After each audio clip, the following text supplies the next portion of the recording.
ان کا سوال یہ ہے، اگر کوئی ہمارے سر پر قرآن رکھے کہ آئندہ کے بعد تم اس سے بات نہیں کرو گی یا نہیں کرو گے، اور کچھ عرصے بعد اگر ہم اس سے بات کر لیتے ہیں تو اس کا قسم کا حکم کیا ہوگا؟ توجہ کے ساتھ اس کی تفصیل سن کے ثواب کی نیت سے دوسروں کے ساتھ شیئر کر دیجیے گا۔ یہ بات یاد رکھیں، اگر کوئی بندہ واضح طور پر اللہ کی قسم کھاتا ہے تو وہ تو لازمی طور پر اللہ کی قسم بنتی ہے، اور وہ اگر توڑتا ہے کوئی مستقبل میں کسی کام کے کرنے یا نہ کرنے پر کھائی تھی تو اس کا کفارہ بھی دینا پڑتا ہے۔ اسی طرح اگر کوئی قرآن کی قسم کھاتا ہے تو قرآن کی قسم کو بھی اللہ کی قسم ہی شمار کیا جاتا ہے،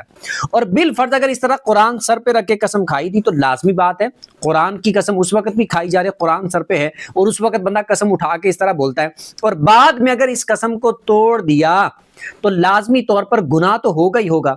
تو اللہ کی بارگاہ میں پکی اور سچی توبہ کرنی پڑے گی، اور اگر قسم کھائی تھی تو اس کا کفارہ بھی دینا پڑے گا، کیونکہ مستقبل میں کسی کام کے کرنے یا نہ کرنے پر قسم کھائی ہے۔ تو اب اگر توڑ دی ہے تو اس کا کفارہ دینا ہوگا۔ کفارہ یہ ہے کہ یا تو 10 مسکینوں کو کھانا کھلانا ہے،